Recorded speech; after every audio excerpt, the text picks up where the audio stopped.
हुन गइरहेको यो आजको यो पत्रकार सम्मेलनका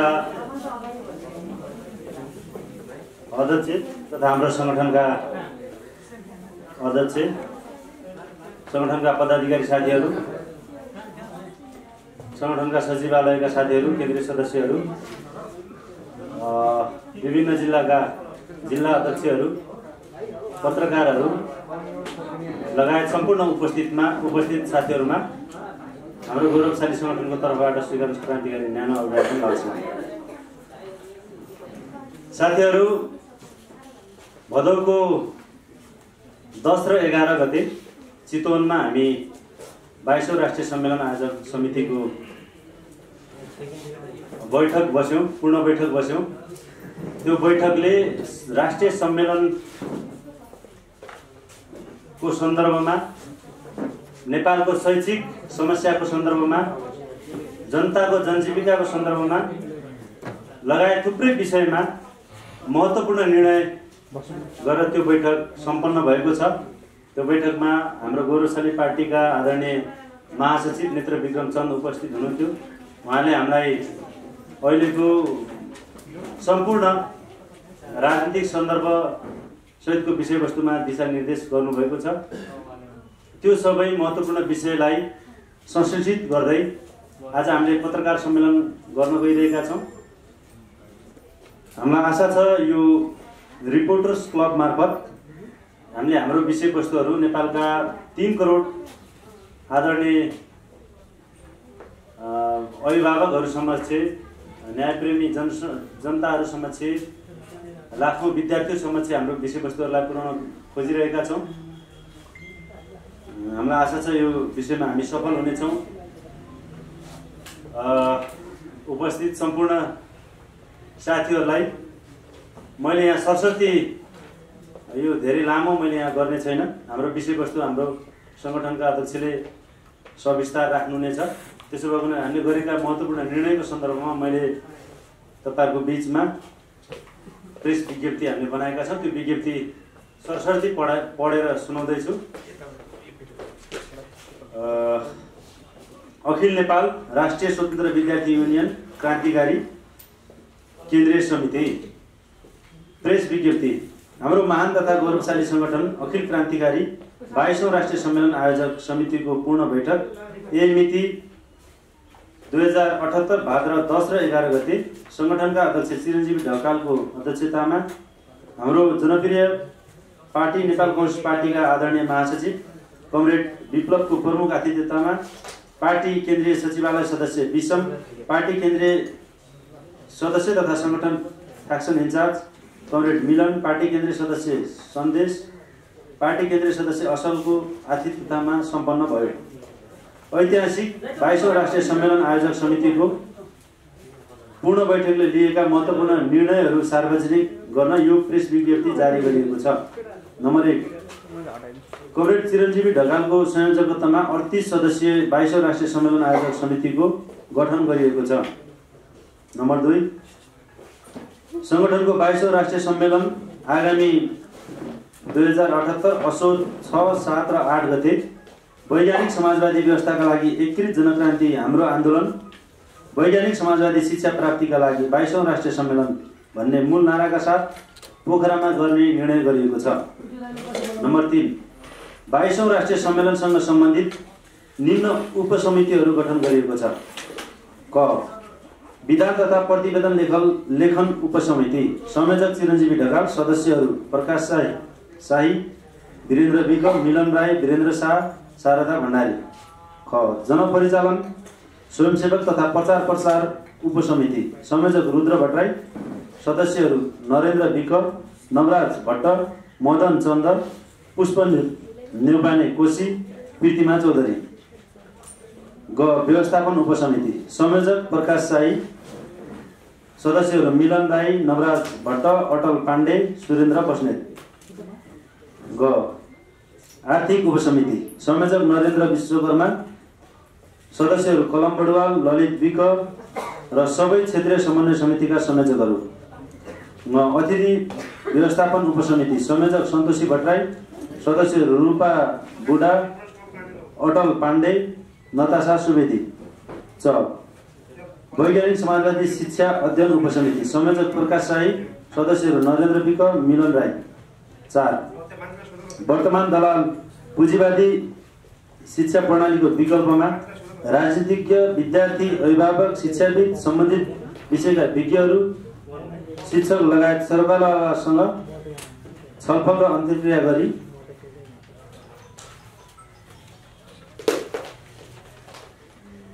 वैज्ञानिक समाजवादी शिक्षाको अपरिहार्य आवश्यकतालाई सम्बोधन गर्ने गरी वैज्ञानिक समाजवादी शिक्षाको प्रारूप तयार गर्ने र यसलाई लागू गराउन सङ्घर्ष सञ्चालन गर्ने निर्णय गरिएको छ। साथै यस गौरवपूर्ण राष्ट्रिय सम्मेलनको सन्दर्भमा बैठकले शिक्षा, शैक्षिक आन्दोलन, राष्ट्रियता र जनजीविकासँग सम्बन्धित निम्न विषयहरूमा सङ्घर्ष केन्द्रित गर्ने निर्णय गरेको छ।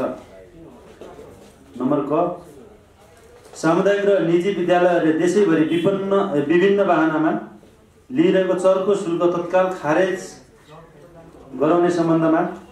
नम्बर ख कक्षा 11 र 12 का परीक्षाहरू स्वास्थ्य मापदण्ड अपनाएर तत्काल सञ्चालन गराउने सम्बन्धमा।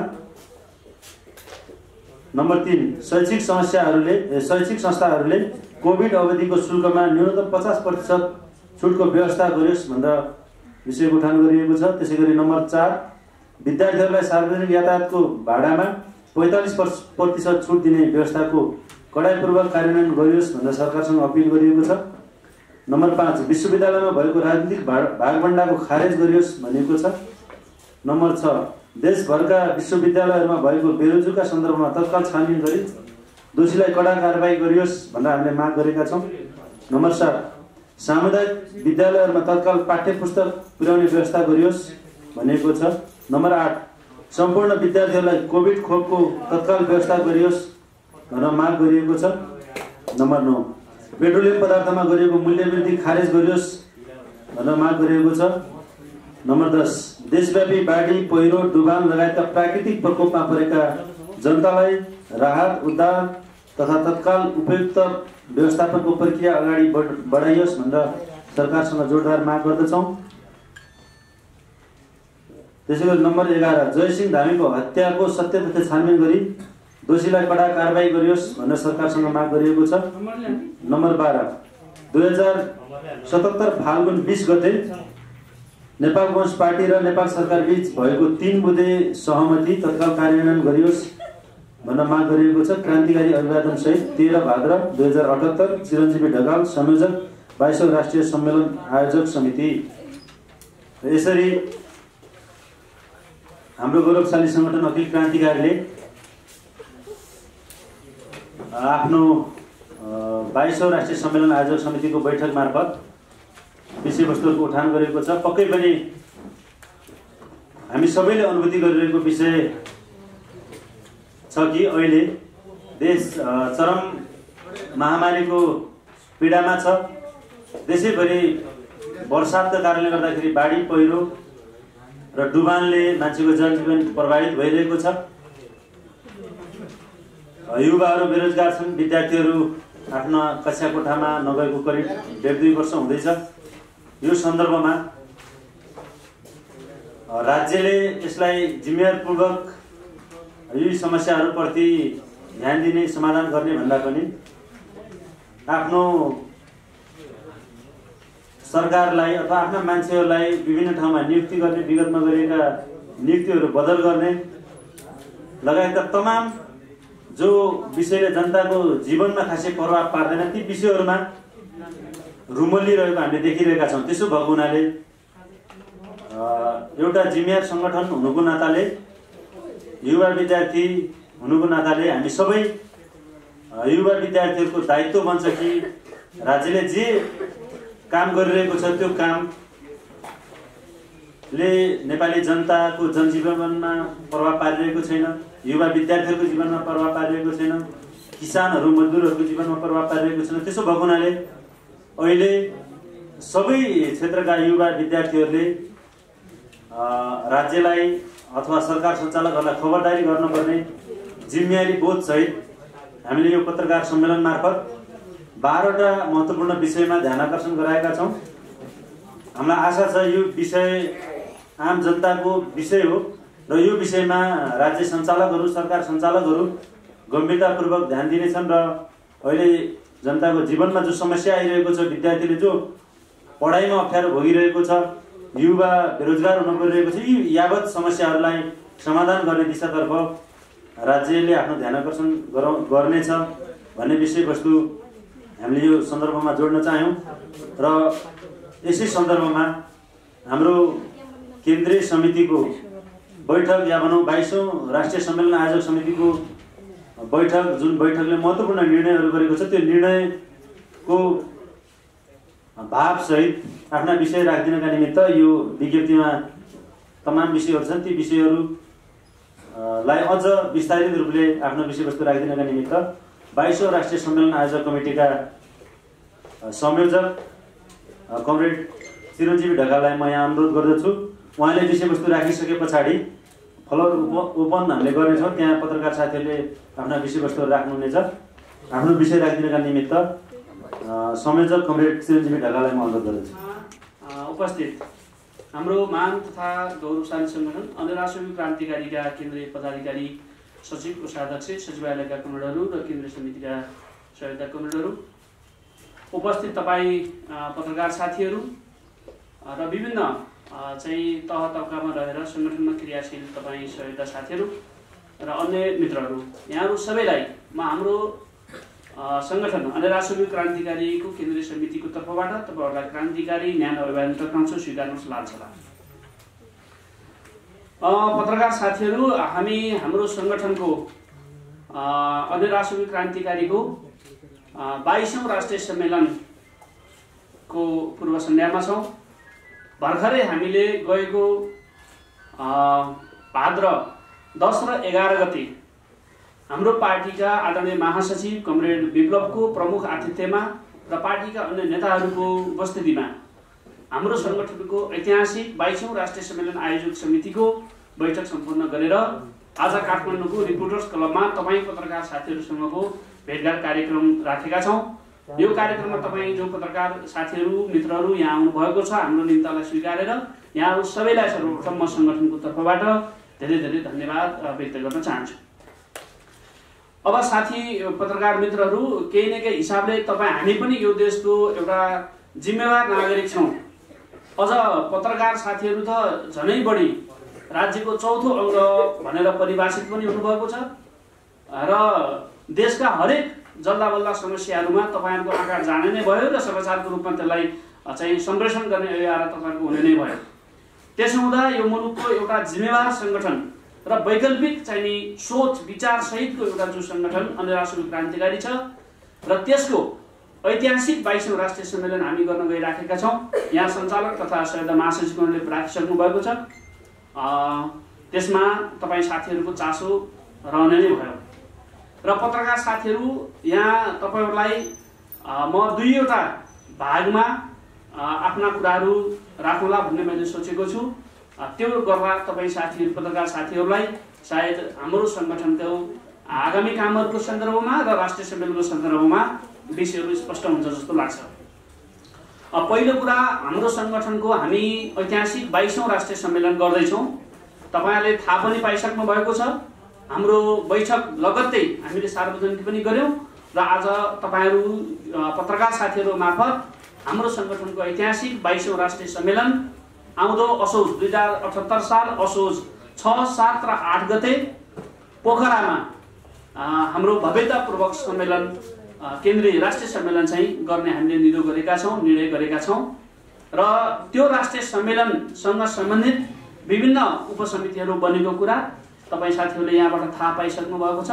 सम्मेलनलाई व्यवस्थित बनाउने, भव्य बनाउने र एउटा चाहिँ नि नेपालको शैक्षिक आन्दोलनमा एउटा वैकल्पिक शक्तिको रूपमा जो हामी आइराखेका छौँ, त्यसलाई अझै नेपालका लाखौँ विद्यार्थीहरूमाझ त्यो सम्मेलनलाई एउटा उत्साहको रूपमा, उत्सवको रूपमा र पर्वको रूपमा नेपालका लाखौँ विद्यार्थीहरूले मनाउन् र त्यसलाई अनुभूत गरून् भन्ने हिसाबले चाहिँ हामीले राष्ट्रिय सम्मेलनको आयोजना गर्दैछौँ अथवा राष्ट्रिय सम्मेलन सम्पन्न गर्दैछौँ। त्योसँग सम्बन्धित विषयहरू यहाँ विभिन्न उपसमितिहरू बनेको कुरा तपाईँ साथीहरूले थाहा पाइसक्नु भएको छ। त्यतातिर म धेरै जान चाहन्न र अलिकति तपाईहरुलाई हामीले के गर्न खोजिराखेका छौं त भन्ने विषयमा हामीले यो राष्ट्रिय सम्मेलन मार्फत नेपालको शिक्षा र नेपालको शिक्षा प्रणालीका सम्बन्धमा अलिकति नयाँ र पृथक कुराहरू गर्न खोजिराखेका छौं। तपाई साथीहरूले पनि यहाँ देख्नुभयो कि हामी वैज्ञानिक समाजवादी शिक्षाको पक्षमा देशव्यापी चाहिँ नि एउटा अभियान बहस र अन्तर्क्रियाहरू छेड्न गइराखेका छौं।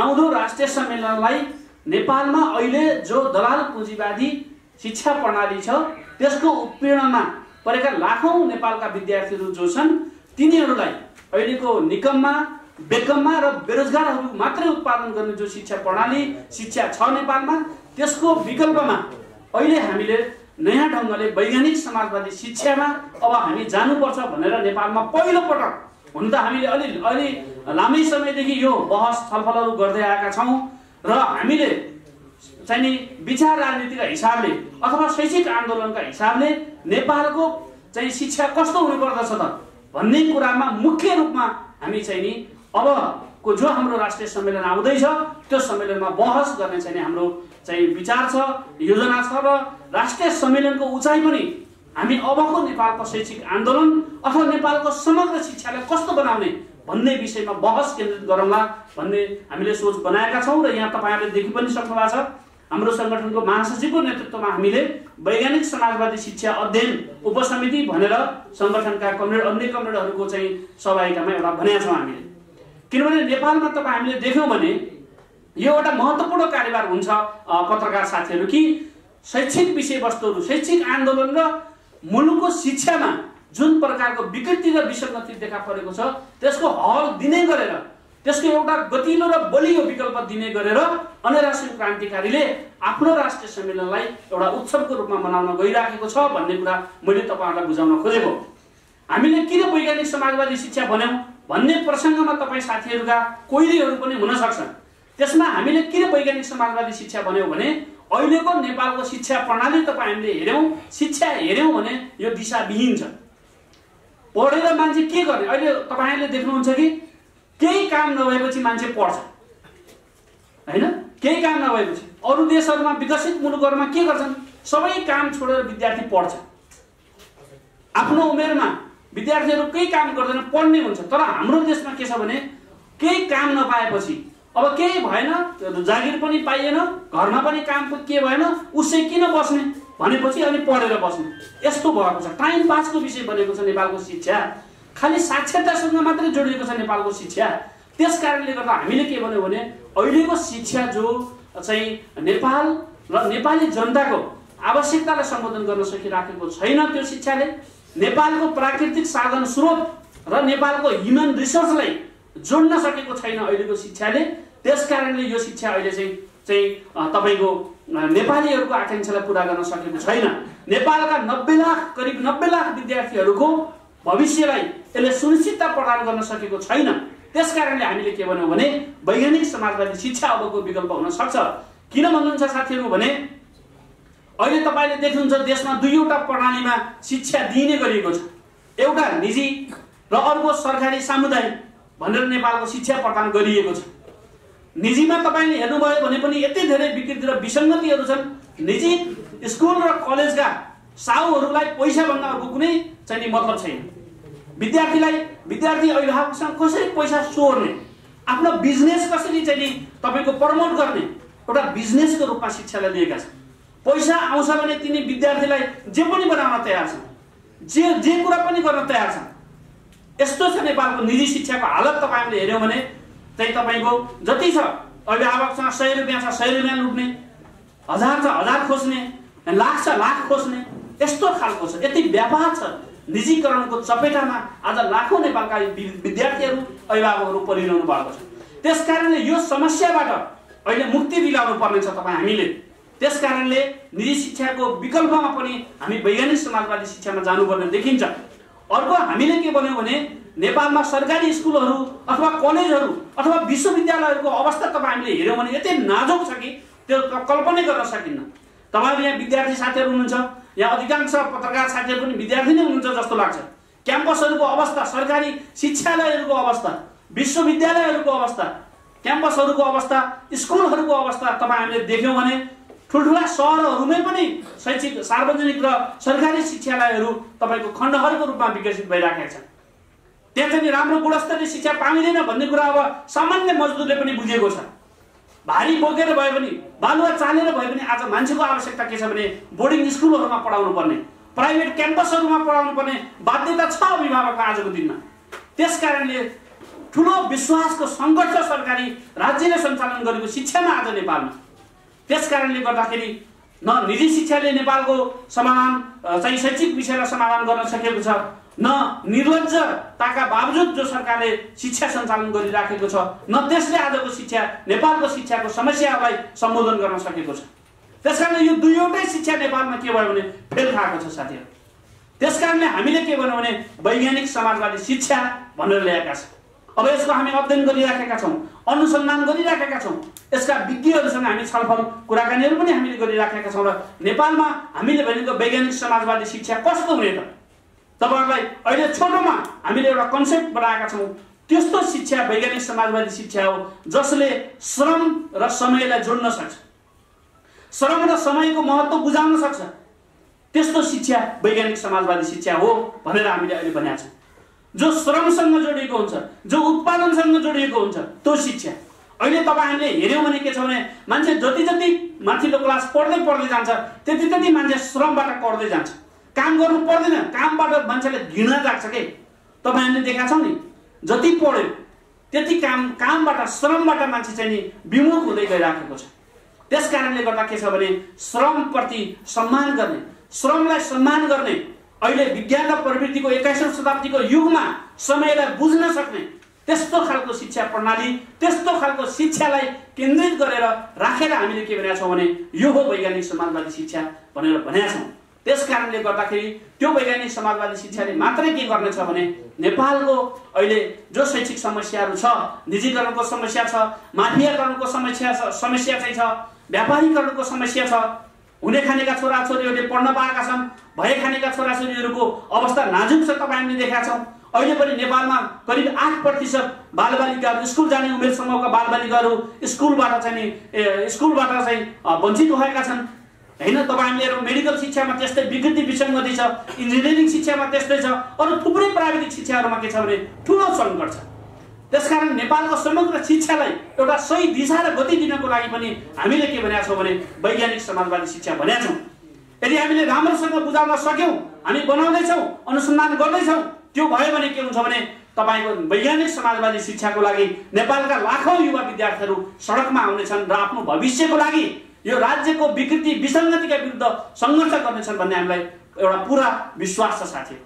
पत्रकार मित्रहरू, मैले यो तपाईँलाई हामी किन राष्ट्रिय सम्मेलन गर्दैछौँ भन्दा एउटा नेपालको शिक्षा सम्बन्धमा, शैक्षिक आन्दोलनमा, शैक्षिक विषयवस्तुमा रहेर एउटा महत्त्वपूर्ण कार्यभार हामी पुरा गर्दैछौँ। त्यसकारणले पनि यो राष्ट्रिय सम्मेलन गौरवपूर्ण र ऐतिहासिक रहन्छ भन्ने कुरा म यहाँ साथीहरूलाई राख्न चाहन्छु। र अरू सङ्गठनात्मक कार्यभारहरू हुन्छन्, अरू यसको इतिहाससँग सम्बन्धित कार्यभारहरू हुन्छन् र यसले आफ्ना आगामी दिनहरूमा जुन राजनीतिक लाइन र वैचारिक विषयलाई यसले आत्मसात गर्छ त्यसको पनि एउटा चाहिँ गहनतम चाहिँ छलफल हुन्छ, बहस हुन्छ भन्ने कुरा म यहाँ तपाईँ साथीहरूलाई राख्न चाहन्छु।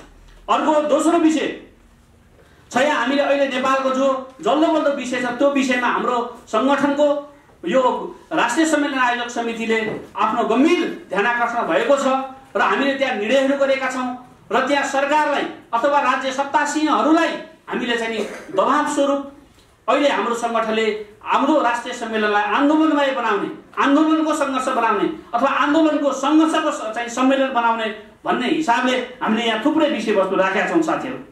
अहिले तपाईँले देख्नुहुन्छ देशमा कोभिड महामारीको कारणले, बाढी पहिरो आदि इत्यादिको कारणले हाम्रा अभिभावक र हाम्रा विद्यार्थीहरू कति प्रताडित छन्। तपाईँ कतिपय साथीहरू काठमाडौँमा चाहिँ घर भाडामा बस्नुहुन्छ, घर भाडाको कत्रो ठुलो समस्या छ। हामीले विगतदेखि देख्दै आछौँ आफ्नो कोठाको माया मारेर विद्यार्थीहरू घर फर्केका छन्। सर्टिफिकेटहरू कोठामा छ, सर्टिफिकेटको माया मारेर सर्टिफिकेट गए जाओस् भनेर पैसा तिर्न नसकेपछि विद्यार्थीहरू गाउँ फर्केका छन्।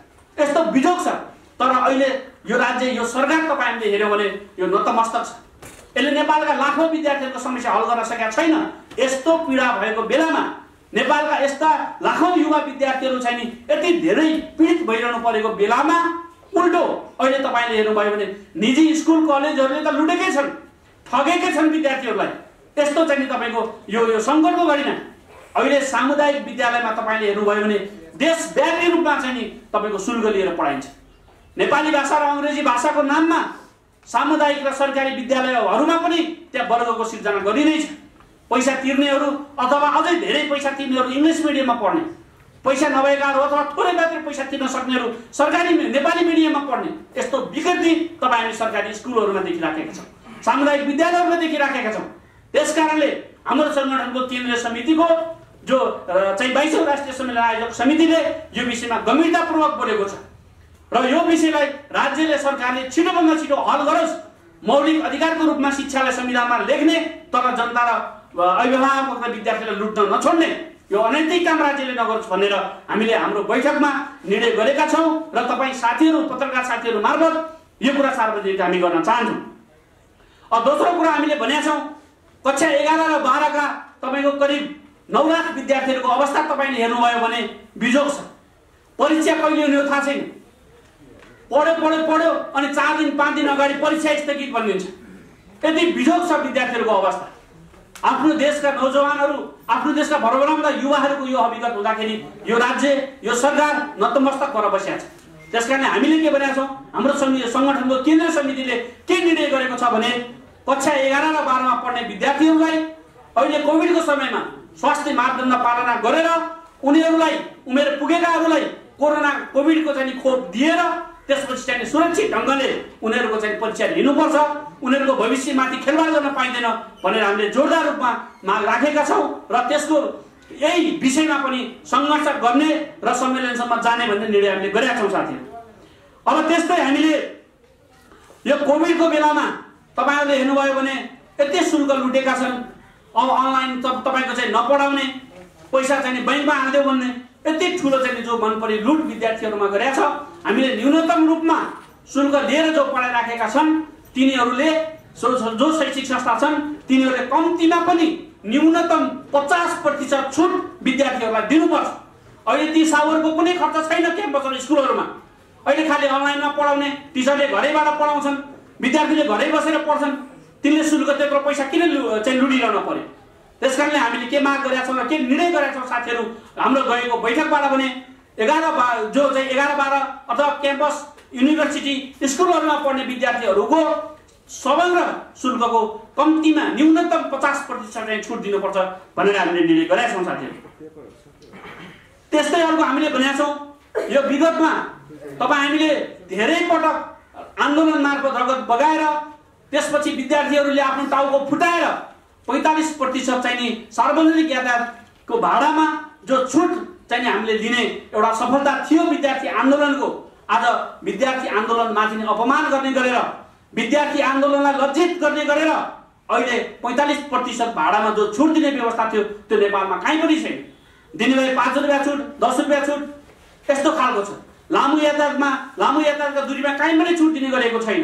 सहरहरूमा यसो कहीँ कतै अलिअलि चाहिँ छ है भनेर चाहिँ देखाउनका लागि अलिअलि गरिएको छ।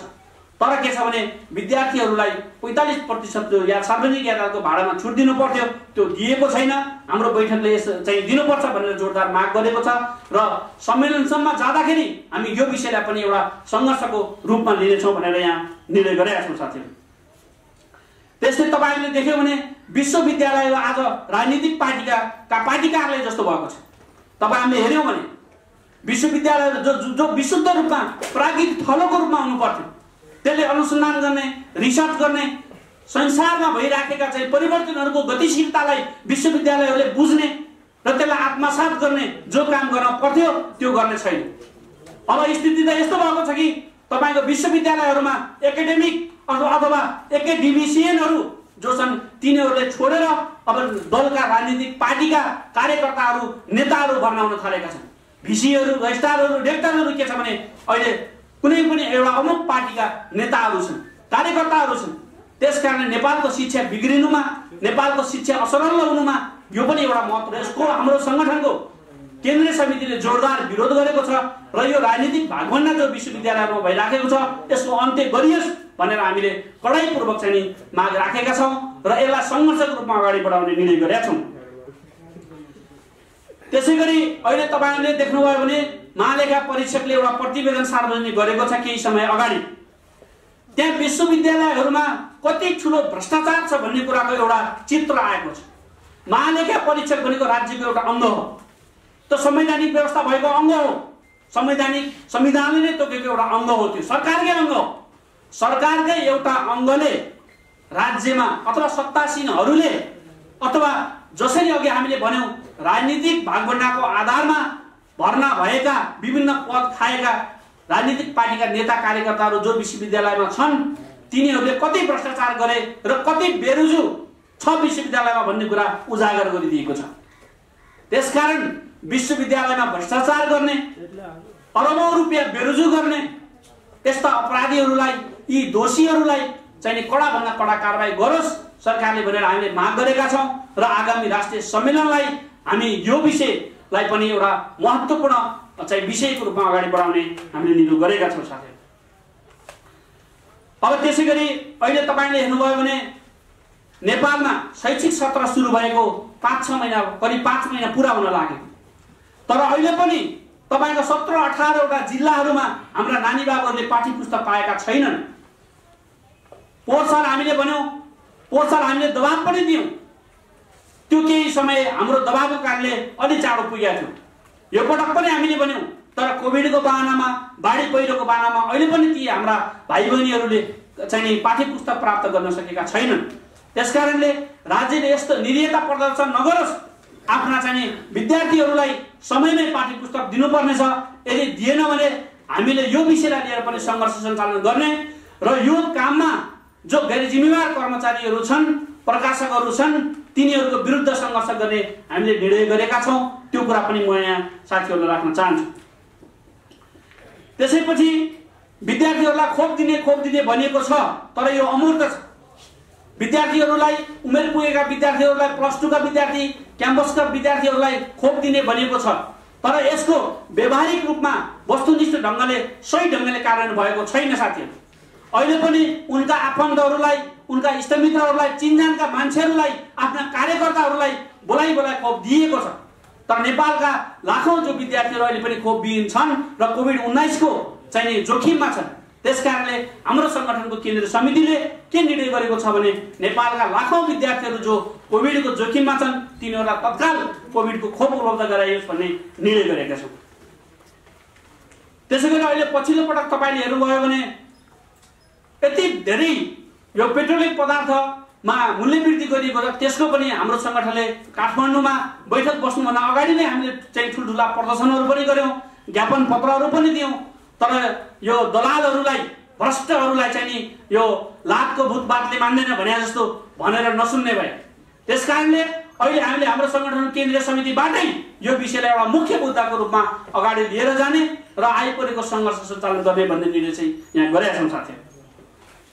त्यसैगरी अहिले तपाईहरुले हेर्यो भने जनताको सुख दुःखको साथी हुनुपर्ने हो नि सरकार, राज्य, तर बाढी पहिरो डुबानमा परेर लाखौं नेपाली जनताहरू कति आक्रान्त छन्, मानवीय क्षति भएको छ, मान्छेहरू बेपत्ता भएका छन्, बाढीले बगाएको छ मान्छेहरूलाई, घरबार विहीन भएका छन्, राज्य बेखबर छ।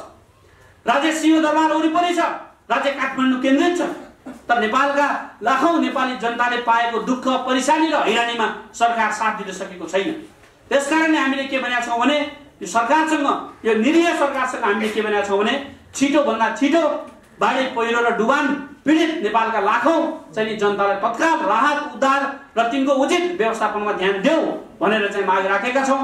यदि सरकारले त्यो कुरालाई ध्यान दिएन भने हामी हाम्रो आगामी जो राष्ट्रिय सम्मेलन आउँदैछ त्यो राष्ट्रिय सम्मेलनमा पनि एउटा मुख्य विषय बनाएर आन्दोलन अगाडि बढाउँछौं भन्ने निर्णय पनि गरेका छौं। त्यसैगरी तपाई साथीहरूले हेर्नुभयो अहिले भारतीय एसएसबीहरूले भारतको हस्तक्षेप यति ठूलो छ हाम्रो देशमा, तब हामीले देख्दै आएका छौं। नेपालको राजनीतिमा होस्, नेपालको आर्थिक क्षेत्रमा होस्, नेपालको चाहिँ सांस्कृतिक क्षेत्रमा होस्, सामाजिक क्षेत्रमा होस्, सबै क्षेत्रहरूमा विदेशीहरूको ठूलो हस्तक्षेप छ। त्यति मात्रै होइन, नदेखिने गरी हस्तक्षेप मात्रै होइन, देखादेख मान्छे मार्नेसम्मका अपराध भारतीय शासकहरूले गरिराखेका छन्। भारतीय एसएसबीका चाहिँ ती दानवहरूले गरिराखेका छन्। अस्ति भर्खर तपाईले देख्नुभयो जयसिंह धामीलाई तुइन चाहिँ नि काटेर बिचमा महाकाली नदीको बिचमा आइपुगे पछाडि कि त सुरुमै नआइदियो भन्नुपर्छ नि, बिचमा आइसके पछाडि मार्ने उद्देश्यले मार्छु नै भनेर तपाईँको तुइन चुडाइदिएको छ। यस्तो अपराध गरेको छ। नेपालको एउटा दलाल, नेपालको निरीह सरकारले एउटा समिति पनि बनायो, त्यो समितिले केही काम गर्न सकेको छैन। प्रतिवेदन प्रष्ट ढङ्गले पत्रकार सम्मेलन गरेर प्रतिवेदन सार्वजनिक पनि गर्न सकेको छैन। त्यसकारणले गर्दाखेरि त्यो विषयमा जयसिंह धामीको विषयमा चाहिँ प्रष्ट ढङ्गले चाहिँ सरकारले आफ्नो धारणा ल्याओस्, सत्य तथ्य छानबिन गरोस् र नेपालीहरूमाथि भारतीय शासकहरूले जुन ज्यादती गरेका छन्, जुन दादागिरी देखाएका छन्, त्यसको विरुद्ध पनि हाम्रो सङ्गठनले आवाज उठाउँदै आएको कुरा तपाईँलाई थाहा पनि छ। त्यसकारणले यो विषयमा पनि सङ्घर्ष सञ्चालन गर्ने निर्णय हामीले गरेका छौँ। यो कुरा म साथीहरूलाई यहाँ राख्न चाहन्छु। त्यसै गरी अर्को विषय छ, अहिले पनि हामीले विगतमा हाम्रो पार्टी नेपाल कम्युनिस्ट पार्टीले राजनीतिक विषय उठाएको थियो, जनताको विषय उठाएको थियो, राष्ट्रियता, जनजीविका र त्यसपछि जनतन्त्रका विषयमा हाम्रो पार्टीले कुराहरू उठाएको थियो। हाम्रो सङ्गठनले पनि शिक्षा क्षेत्रमा अघि हामीले चर्चा गरे जस्तै तमाम विषयवस्तुहरूलाई लिएर आन्दोलनमा केन्द्रित थियो। त्यो देख्न नसकेर विगतको सरकारले हामीमाथि प्रतिबन्ध लगाएको थियो, विद्यार्थीमाथि पनि प्रतिबन्ध लगाएको थियो। अहिले पनि हाम्रा दर्जनौं विद्यार्थीका नेता कार्यकर्ता साथीहरू जेलभित्र हुनुहुन्छ। हाम्रो पार्टीसँग गएको 77 साल फागुन 20 गते हाम्रो पार्टी नेपाल कम्युनिस्ट पार्टी र नेपाल सरकारले 3 बुँदे समझदारी भयो, तर अहिलेसम्म त्यो समझदारी कार्यान्वयन गरेको छैन। सरकारले उदासीनता देखाएको छ। अहिले धेरै नमान्नु साथीहरू, यदि यसै गरी हामीमाथि अन्याय गर्ने हो, अत्याचार थोपर्ने हो भने हामी युवाहरू चाहिँ नि यो देशमा विद्रोह गर्न तयार छौँ। हामी भन्न चाहन्छौँ हाम्रा निर्दोष विद्यार्थी नेता कार्यकर्ता साथीहरूलाई तत्काल रिहाई गरियोस् र नेपाल कम्युनिस्ट पार्टी र नेपाल सरकार बीच भएको जो 3 बुँदे समझदारी छ त्यसलाई अविलम्ब कार्यान्वयन गरियोस् र त्यो कार्यान्वयन गराउनका लागि हामीले चाहिँ दबाब सिर्जना गर्नुपर्छ भन्ने निर्णय पनि हाम्रो सङ्गठनले गरेको छ। र साथीहरू, यी लगायतका अरू थुप्रै निर्णयहरू गरेको छ। हाम्रो सङ्गठनले तपाईँ पत्रकार मित्रहरूलाई हामीले यो कुराको जानकारी गराउनको लागि, सार्वजनिक गराउनको लागि यो पत्रकार सम्मेलनको आयोजना गर्यौँ। तपाईँ पत्रकार साथीहरू यहाँ उपस्थित हुनुहुन्छ र तपाईँ साथीहरूलाई हामी अबको राष्ट्रिय सम्मेलन मार्फत नेपालमा शैक्षिक आन्दोलनलाई एउटा महत्त्वपूर्ण हिस्साको रूपमा अगाडि बढाउनेछौँ र तपाईँ साथीहरूलाई पनि हामी हाम्रो 22औं राष्ट्रिय सम्मेलन जो पोखरामा हुन गइराखेको छ असोजको 6, 7 र 8 गते तपाईहरुलाई पनि म यो पत्रकार सम्मेलन मार्फत निम्तो दिन चाहन्छु।